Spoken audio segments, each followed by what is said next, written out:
Bon, alors c'est sûr que là, on voit les business models, j'ai envie de dire classiques. Tu as bien montré d'ailleurs les petites montagnes et les grandes montagnes, ceux où il y a de la valeur plus rapide pour aujourd'hui. Mais alors, est-ce qu'il n'y a pas quelque chose à inventer autour de l'innovation, autour de ces modèles, autour de la donnée au fond de toi-même? Est-ce que tu penses qu'il n'y a pas quelque chose à inventer? Alors, aujourd'hui, ce dont on se rend compte rapidement quand on travaille sur les données, c'est que la vraie valeur réside non pas dans les données que tu exploites toi, mais dans l'échange. Il faut toujours une autre information pour te permettre de prendre la bonne décision ou pour te permettre de faire les bons calculs chez toi.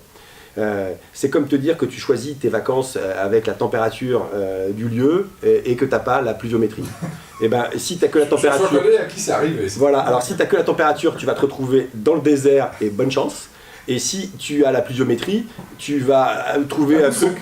Voilà, tu peux te retrouver en pleine mousson ou dans le désert. Et puis après, il va falloir également une autre information qui est la distance à la mer, à la plage. Parce que sinon tu pars de mauvais côté. Donc, non mais l'exemple, il est idiot, mais en même temps, il te montre une chose. Je trouve très juste. C'est qu'il te manque toujours une information pour avoir ta décision. Okay, et dans les grands groupes, on s'en rend compte, c'est toujours l'information du voisin qui est importante pour nous. Parce qu'ils sont très segmentés. Parce que les gens travaillent en silo, parce que les gens ne partagent pas, parce que les gens pensent depuis très longtemps que le savoir ne se partage pas. Enfin, il y a cet esprit dans beaucoup de grands groupes, je dirais, dans beaucoup de grands groupes, et qui étouffe en fait ce rapport à la capacité d'exploiter les données. Et les données n'ont de valeur que dans le partage. Alors, fort de ce constat, la réflexion qui va émerger, c'est une réflexion de type « et si les données » on a discuté déjà le fait qu'il n'y avait pas de propriété des données. Donc on libère un premier chakra. On respire. Les données ne sont pas la propriété de qui. Lâcher prise. On lâche. Deuxièmement, on se dit, et il faut partager pour mieux exploiter.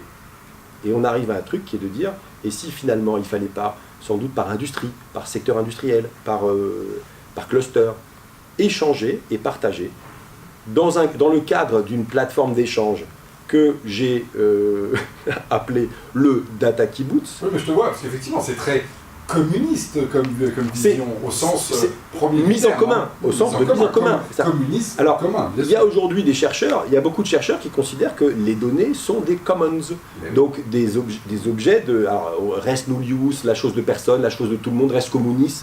Donc il y a des réflexions autour de ça, et on parle en anglais, on parle de commons. Mais les commons, c'est quoi? Alors en général, c'est plutôt des choses autour de la nature, autour de, tu vois, des choses comme ça. Mais il y a des commons qui sont des réflexions autour de droits à partager. Et le Data Kibbutz, c'est quoi? C'est de se dire que c'est une plateforme, un endroit, un lieu dans lequel on échange les données, où tout le monde contribue et tout le monde bénéficie à hauteur de ce qu'il a contribué. Et c'est comme ça que tu vas pouvoir mettre toi la température, lui la pluviométrie, toi tu vas rajouter la distance à la mer et la présence du maître nageur, et tu auras le choix définitif de ton lieu de vacances. Et ça grâce à la considération, à la prise en compte du fait que les données doivent être partagées pour être bien exploitées. Ah là, tu m'as convaincu, je sais où on part en vacances la prochaine fois ensemble. Au Data Kibbutz.